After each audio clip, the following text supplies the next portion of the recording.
Hello, everybody. This is William Nemec again, and I haven't made a video for a while, and I thank you subscribers because the political circumstances in Alaska has changed very, very much. And it's hard for me to explain the situation because I had to go through many steps to get this far and even survive.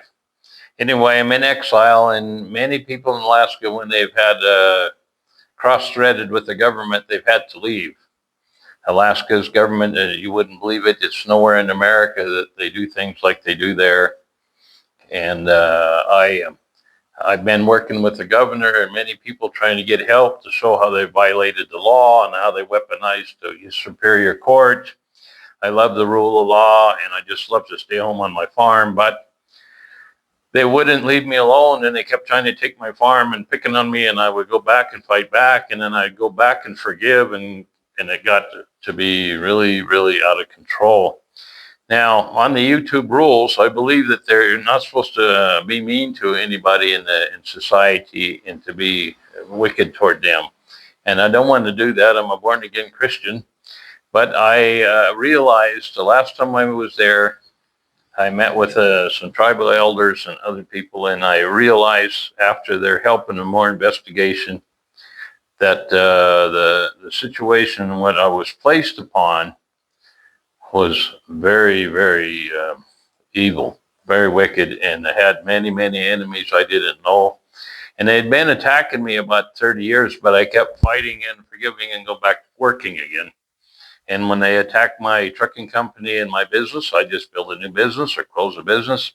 And I always wanted kindness. I didn't want to come back with anger. Now, I am not supported or anything by the Mennonite church or the Amish people or nothing like that. I have that belief, but I have no background of control or support from them. And I don't stand behind the Bible and I don't stand behind religion.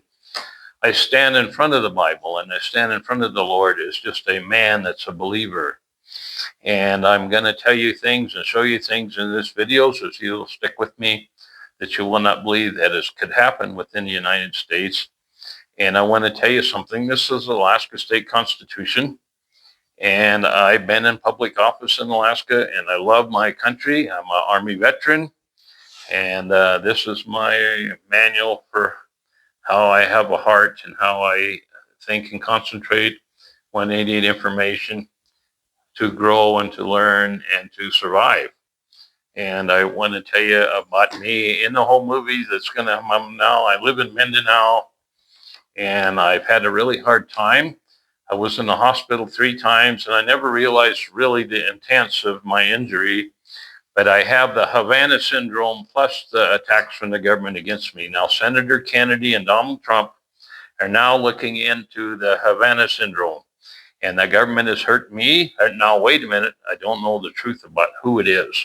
Now, we got to be careful because the weapon that's out there with the Havana syndrome can be used by anybody with a lot of money and power.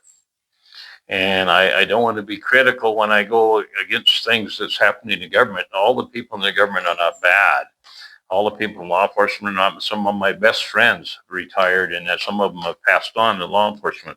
So when I bring up an issue, it's because I have a conscience. I'm loving and I'm caring, and I don't have a hate mode for something that's happened, but I need to teach it. If I don't teach it, I will not be free. And I'm affecting many neighbors in Alaska. And I'm also affecting the sovereignty, native sovereignty in the villages. And I love Alaska and I love the right to be free. So in this video from now on, we got a new way to do business. I believe this here, and I'm a born-again Christian, but understand that you might not approve of how I feel, but under the circumstances, I'm in a spiritual battle. And it's very huge, and Utah is very powerful. And I fought Marxism in Utah, and I want to tell you something. I campaigned for Donald Trump in the other election that was bad, and I want to explain what happened in that one. And I want to tell you about me a little bit in my background. I'll tell you that I had a good grandmother when I was a little boy, and I become a Christian because she introduced me to the Lord. and she's been with me in my heart all these years. My grandma's gone, but I have learned more, to accomplish more, and to grow. And I want to tell you that I really need the help of the brother in the Lord. And I believe in the Holy Spirit, and that's how I've survived this long. And I've made it back and forth. Many have tried to stop me from surviving, and I have made it. And I believe this here for sure. Those of you that don't like me in my background, if I believe in God, the Bible says that evil comes, evil takes over. Evil's there when good men do nothing. And I believe that the government is made only by people, and what society is coming about and growing and act and react and change. And so you can't jump up and say, oh, I hate the government, or I hate. The word hate is important to understand what it means.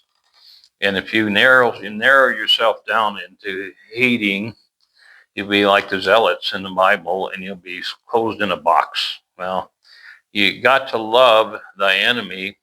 So when I'm going to get really critical on some things here, because I believe that I'm in a war, but God says to love thy enemy, and he said, hate the sin, not the sinner. But I'm going to show some controversial things. Some things have been very violent, and I've been into a lot of confrontations. And so in this video series, I wrote you, this is KL2PQ, ham radio in exile. Well, in this country, I don't have the permit. I was supposed to get the permit. I have a ham radio license here, but in this country, you got to get a permit. Now, government here and teaching and things are very different. And this is not my country by birth, and I'm here for survival. And I have 3 children here. And the thing of it is I'm going to back off on building transmitters and doing things out loud in public for teaching. This is not the America. And I don't want to be critical of here. I have too many things to worry about. And so on my YouTube channel, I will talk about ham radio sometimes, and I talk about it. I love freedom. I love the First Amendment. And so I will emphasize that. Now, what I'm going to do over the next, every day I'm going to make another video. Now, this is what I've done. I'm way out where it's hard to have any communication, but I had a cable put in, a long wire, and it's hooked to the church with the antenna. And now I have live downloading for the videos. I did never have that before, and communication is very, very difficult here. But now I have it, and I pay 1,000 pesos a month, and it's 50 pesos to the dollar, and that's what I pay, and I got it all wired in my house. So now when I make a video, you're going to get it. But this is what I need you to do. And every once in a while, I got to stop. I'm going to stop right now for a second because I have a store and I have a customer. So hang on, we're going to turn it right back on in a minute. Hello, I'm back. Now, as you've seen, I have a store here, and I'll show you a little later the outside. But I have a small store that I built, and here life is very, very difficult. So at 12%, the store in American dollars probably makes about $300 a month in profit. That's very difficult. And so, but I do the best I can, and I have children I'm taking care of, and I'm here, and I want to get them to Alaska where they got freedom and can get back to my farm. But anyway, I want you to get to know me really well and what I am and what I'm doing, because it's very important to other people in Alaska also. I will tell you things about Alaska and living in the bush. I lived in the bush for 35 years. And I'll tell you about the rural Alaskan way of life, and I'll tell you about the tribal way of life. And in the bush in Alaska, it's a lot different. We have a lot of different personalities. We're very strong. We endure a lot of hardship. So we say things pretty real the way that they are. And so when you hear some of my grammar, I just want you to give me some room with your thinking, because I've been pushing hard to survive for 35 years in the bush. You can only have one crop a year. And so when you're a farmer in Alaska, you got to do a pretty good job. And you also can trap and sell firewood and be a mechanic. And I worked a lot in Prudhoe Bay when I was young. Anyway, I want to get back to Matt now. The biggest thing in my life to be rich is, I don't want very much. I want a good hunting dog, and I want a good John Deere 2-cylinder tractor, and I'd like to have a horse. And then I live a simple life, and I don't use much credit because in my background, I depend on the Lord, and I didn't need it. That's why it was so hard for them to get me out. And they had to pay a lot of bribes and do a lot of dirty business to get me off of my farm. And I didn't fight back because I have a loving from Christ attitude toward them. But now I'm in a situation in which I am going to fight back, and I'm going to fight with everything I can without violating God's love. And I believe that I'm doing this the right way in what I believe in. And anyway, sometimes there's a lot of noise. There's a lot of children here, and I have a store.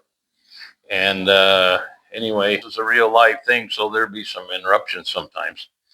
And I want to tell you that when I came to Alaska, I loved it. I had quite a time. Many years ago, I worked in law enforcement, the only job I could find in the beginning. I took a test. It took 2 days. That was the first job I got. And then I worked during the pipeline as a policeman. And then and that's how I got started in Alaska. The job was very difficult, and it didn't pay very much. And but I got through that, and then I become a truck driver. And then after that, I had some different business investments and different things that I've done. Alaska is a place in the bush where there's the last place there's American freedom. And that's why it's really bad right now on what's happening to us in Alaska. If you're living in one of the villages, Port Yukon or Minto or Indiana, life can be really difficult because of the way that they control. Now, the Native Claims Settlement Act is what the government uses to control the land and control that kind of place. And I want to go over some things first before I get really deep in this, because there's some things I don't want to miss. The battle in the lower 48 of Custer's Last Stand and everything, that culture is not in Alaska. I mean, it's a different kind of people. Now, the last American Indian War was in 1936. The U.S. Navy shelled the town Cake, Alaska. They shelled it. That was the last American Indian War in American history. Now, you won't find any of this very well, but this happened. The Navy shelled the village.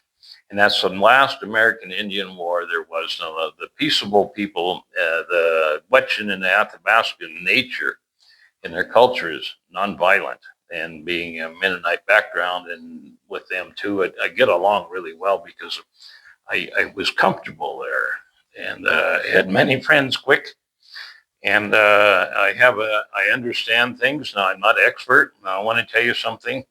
Society is very cruel. They want to stereotype people, stereotype the Indian or stereotype the Eskimo, or they want to do things like that. And then anyway, and so that's coming about. I want to meet you. So I want you to meet somebody. Anyway, why I'm making the movie, because he just walked in from school. Come here, Jeff. I want you to meet somebody.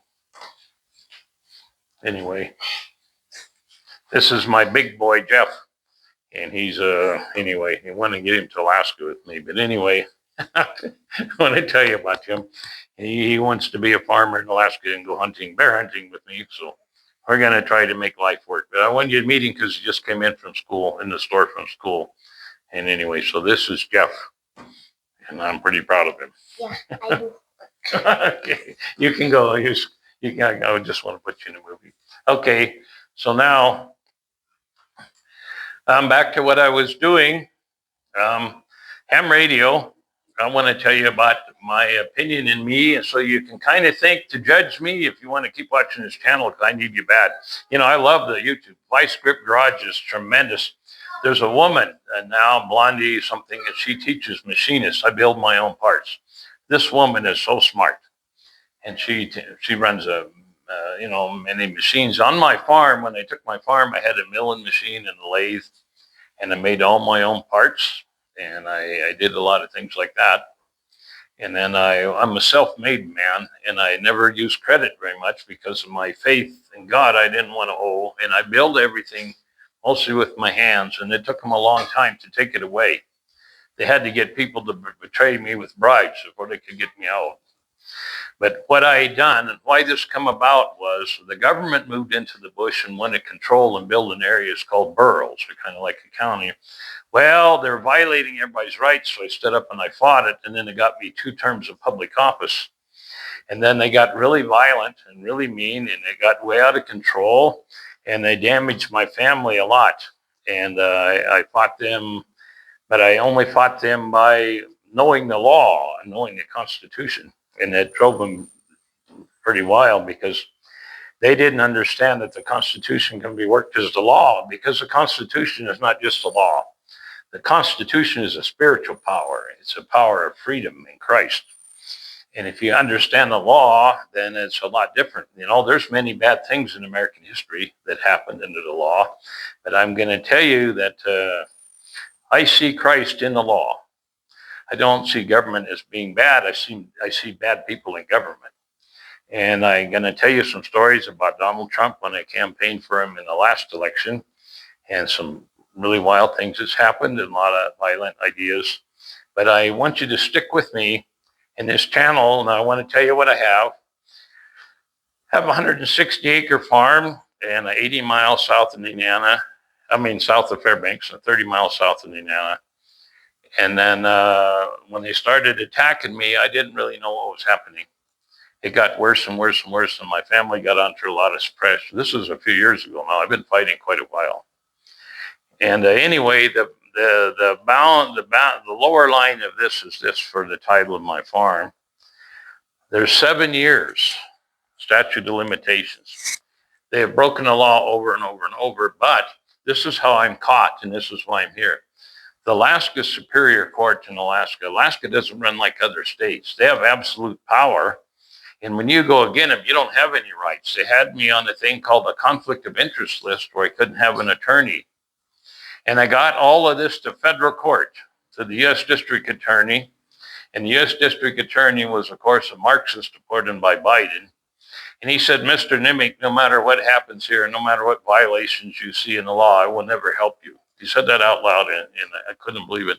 He put tears in my eyes, and I said, sir, I'm a veteran. I says, to me in Alaska, when you sue you, a assistant U.S. District Attorney, I says, you're our Thomas Jefferson. I said, we believe in what you are because Alaska, we have freedom. And he was very, very bad. And I know it wasn't well liked. I know the U.S. Marshals heard it. It was a bad situation. But I left there in tears, and then I learned more and more about what my enemies were. And this is why I come to the conclusion now to change my application. Now, what I did is I wrote down all the movements that the government did illegally in front of me and around me. And so I made a packet, a diplomatic packet. I went to the senator in this country, and then I showed them in the tribal council of this country, Tivoli Tribal Council, and I wanted to get support to peaceably show them there's violations in the law, because the Alaska State Constitution gives full executive powers to a governor. I know how to be a governor. I haven't won the election, but I know, and I've had friends that were governor. This is the thing. Alaskan law, under executive power, the governor has the right to make a ruling constitutionally sound and fix something directly. Only state that can do that. And anyway, so I appealed to the governor, Dunleavy, and I had this packet, and he knows who I am because I ran against him in the last election. And then I went and seen his helper, Jim, that's his partner in the government. And then I got this packet done. And I wrote down all the transactions, some of them felonies, and some of them are pretty serious. And I said, all I want is my farm back to be left alone. And I said, you have the power and executive power to pay the person back that has it, because it's all taken illegally. And then anyway, so I thought I had help there. So last spring, I got an email from Alaska Department of Agriculture.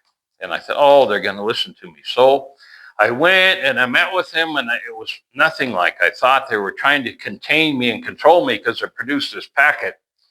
They were trying to fight me, not help me, and they didn't ask any questions or investigate violations of the law. What they wanted was just a pure sense of power to keep me out.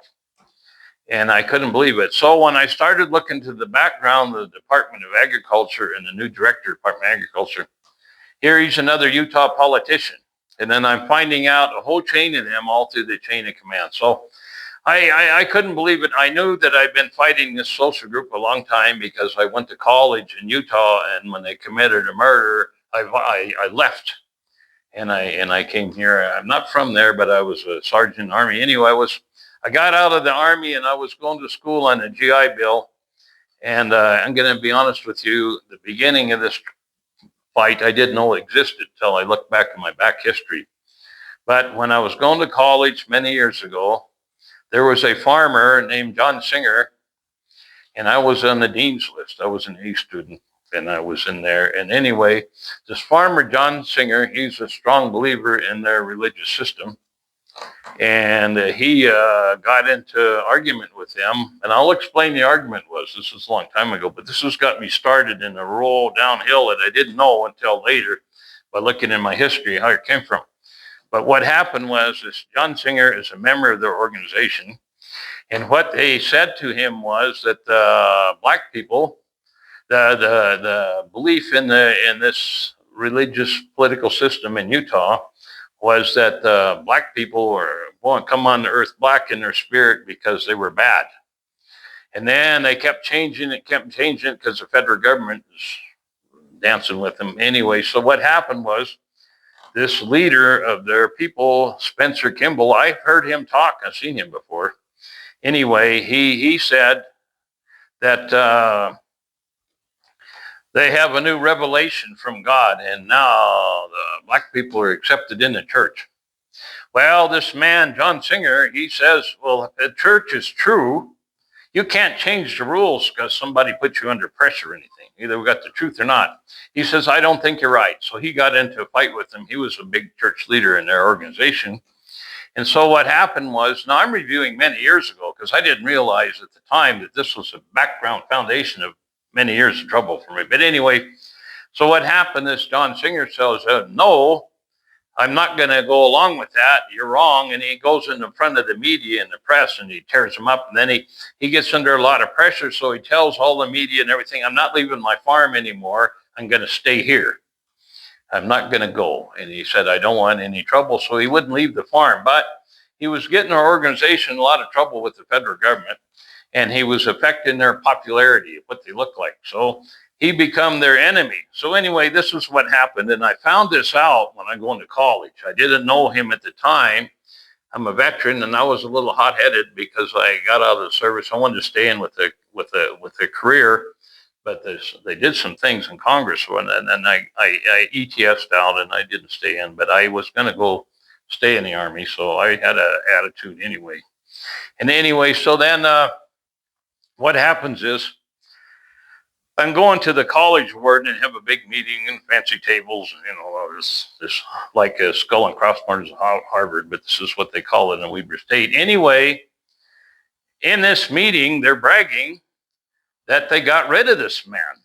And I find out later, much more facts I know later, not at the time. I'll tell you them now from a back review, but at the time I didn't know. But out loud, they said how they'd gotten rid of him and he was killed. And then what happened was they said that it was a right move to make. The church has been saved. He protected the church. Well, look, I'm a college student, and I don't really care, and it affected me a lot because it affected my life personally and other things they were doing. So it got to be really miserable for me. But when I'm in a college ward and they bragged about that, I got mad and I stood up and I said, listen, I says, I'm an Army veteran. And I said, if you think it's okay because you don't agree with somebody and you don't like what they're doing, it's okay that he's killed and you are involved in making him to be killed. That's murder. And I said, this is what I'm going to do. I'm going to quit the school. I said, because I don't want a diploma that says I have earned a degree in college for somebody that condones murder. I says, I joined the Army to stop murder in Southeast Asia. And I end up somewhere else in the world, not even there. And I said, I don't believe that America and being a Christian and being a soldier is an author of murder. And I said, I don't want your diploma. I'm going to quit. And I walked off. And then the world got really bad after that. But anyway, I left. But let me tell you that after the fact of the story, I found out later that the man's wife was watching in the binoculars because she was scared, and he went up to get his mail. And this is a story that I know from what I see, from my review of what I found out. So when you're going to go legally, this is my opinion. But if you read the facts, you're going to find out I'm telling you the truth, I think. But anyway, what happened was this man, this has been years ago now, 35 years ago. This man is getting his mail. When he turned around to leave, the law enforcement officer shot him in the back and killed him. Now, what happened is really crazy after that. He had a son-in-law which really loved him.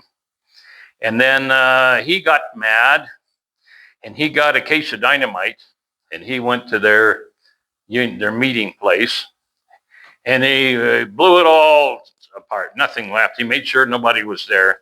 So anyway, so then after this happens, this is a story later, and you can find this man on the computer if you look him up. He's a preacher now. He's a Christian, born-again Christian. But what happened was, when he blew that all up, the federal government got him, and he goes to jail to federal crime. Anyway, the man is in prison. Now, I'm going to tell you about Jesus. This is how he shows up and works when you ask for him. He's in prison, and he's in trouble. And then I find this out later. But anyway, what happened was, when he's in jail, he looks at his religious faith and his religious belief, and he's just going wild. Well, there's got to be something else there. So he starts praying, and he's concerned. And then God picked him up. And then he got born again. He got saved in jail. And then what happens is his time gets out early. And then he's so thankful. And he says this message. He says, the greatest thing that ever happened to me was going to federal penitentiary, because that got me saved with Jesus. That gets me to heaven and gives me a real life. He says, so even though it's hardship for me, I'm glad I went to jail, because then I got set free. And now if you look him up online, he's a preacher. Now look, I'm telling you this stuff way years after the fact. All these pieces come together later on. And then, so then anyway, this is the starting of my failure. And I got in a fight with this people and some other organizations that lasted 35 years. And they got more and more trouble. At the same time I'm working, they're working against me. And I was in public office, fighting these guys in public office, and it got way out of control. So what I'm going to do in this video is tell you about my history. I want to tell you about my childhood. And I want to tell you everything, because I love the First Amendment. I love ham radio, and I'm communicating with you like I'm on the radio here. My ham radio sign is KL2PQ. I have I've got to make a lot of videos. So one thing I wanted to get, we're outside right now. I just want to show you the store. Taboli, that's the name of the tribal people here. Taboli tribe. And that's my family, Taboli. Anyway, Taboli Freedom Farmers Store. Now, the reason I say this in freedom is that without Christ, you're never going to be free. In this store, if I got to witness or be with anybody, I'm going to show them where freedom comes from. If you don't believe in God, you're never going to be free. Your country's not going to be free, and you're not going to be free. Now, I'm telling you this because of what's happening in our country right now. One thing I want to say out here, there's two Kennedy cousins, both trying to save our country. And we got Ron Paul has gotten very old, and he's done so much work. That's the reason we get the country changed. It's the faith of this man, Ron Paul, is tremendous. And there's another man, Ben Carson. And anyway, the biggest thing, God is going to have his hand on our country, I'm sure. I'm in this country and I'm in much danger, but I'll tell you something, America is the beautiful. And we're one nation under God, indivisible, for liberty and justice for all. If I wouldn't have this country to go in exile, I would have had a real problem. God brought me here, I'm sure. And anyway, and I got a family again, and that wasn't my intention, but that's what has happened, and I'm trying to get back home. Nobody is living on my farm. I found the title of the farm. I had to hire somebody, a private investigator, to break some rules, because they put the sale and they blocked ink. Everything to do with taking my farm was inked out. the amount of money and who got it and where it is all blacked out, and I couldn't find it. And I hired an investigator, and then there's a long more story, but I went to Colorado and found this person, and they're all part of controlling me and shutting me down. Now, one thing you need to know in this video is that I removed government aggression from the largest area, Texas. And I campaigned, and I made a petition, and then I worked with the government on another petition, and I changed Alaska a great deal with having no money, because I believe in Jesus and I believe in the rule of law. And anyway, and so I am under a lot of pressure now, but I want you to understand how it come about and really look at my life and who I am. I'm not perfect on anything, so I'm a farmer, and I don't expect to be rich. I don't want to be, but I'm going to tell you what I see, and my big point I'm going to say out loud. America, and Alaska especially, is suffering from PMS, power, money, socialism. When they use the word socialism, they use it a way in which they can control the government without using the Constitution. And that's happening greatly in Alaska right now. And in this video, I want to tell you about my history and show you around Southeast Asia and tell you what I had in Alaska. And this is a big change in all my videos that you've seen now, because I've realized now that I either got to fight back with all I have, all my faith, all my energy, or nothing was going to work. But I also realized when I got here, many people in Alaska need me to do that too, because many rights are affected. Many people have been shoved out of Alaska. Many contractors have been pushed out. There's such a power arm in Alaska that nobody will take it on. And it's very bad. And I have friends retired in law enforcement said, don't come back. You can't fix it. This is what I'm going to tell you that I know. God's love is more powerful than anything. And if I can fix it, I can't. But God can if I have faith for it. And I love Alaska and the rights of faith. I believe in the rights of people protected by the law. We need a law for self-discipline. Anyway, this is the store. And Alicia, she runs this store. And I think in American dollars, this probably makes $300 a month profit, somewhere in there, about 12%. We're very busy, but it's a very poor area and there's not much money profit. But we're trying all we can, and it was really hard to build this, and we got it built. And this is the home. And then there's two more kids I want you to meet. Fritzy is a girl and then a baby. And you got to see them, and I'll show you in these videos as we go. And anyway, so what I'm going to do is release all these videos that I can. And thank you for watching me. And thank you for being interested in me. And I want to talk to you a lot. I like to build farm machinery. I love two-cylinder John Deere tractors. That's what I'm working on. And then I love dogs and I love horses. And I really want to go home bad. And my farm is abandoned, but somebody has a title in Colorado. But I need the American people that believe in God to help me, because this battle is about people. And it's about freedom in Christ for everybody. I want to affect the tribal governments in Alaska. And I want them to have, I believe in this one word, which they don't like in Alaska to hear very well. And it's been taken up before in the past. It's called native sovereignty. I know how to make this work by the Alaska State Constitution and the law. And anyway, so I'm going to sign out, get ready to make another video. But please keep watching my channel. And I want you to meet my family, have an interest in me personally. You know, when you're on these videos, you don't really know them very well. You just see they're doing, keep everybody's interest in their hobby or what they're building with their hands. Well, on this one here, since it's the rights of people, the rights to be free, of course, I want to go home. But it has a lot to do with the rights of rural Alaskans right now. People in the bush are very much abused by the power mongers. They got in our, and they got to control, and they got to do it twisted around. And I'll tell you one last thing on there. You know this for sure. This teaching that's going all over Alaska in control. Jesus does not live on another planet. I mean, this is a big thing with this modern group of Utah politicians, that Jesus is on another planet, and everybody gets gullible to this stuff. Remember this thing. The Holy Spirit is real. If you talk to God yourself and you keep crying and you keep doing it, you're going to find him, because he promises that.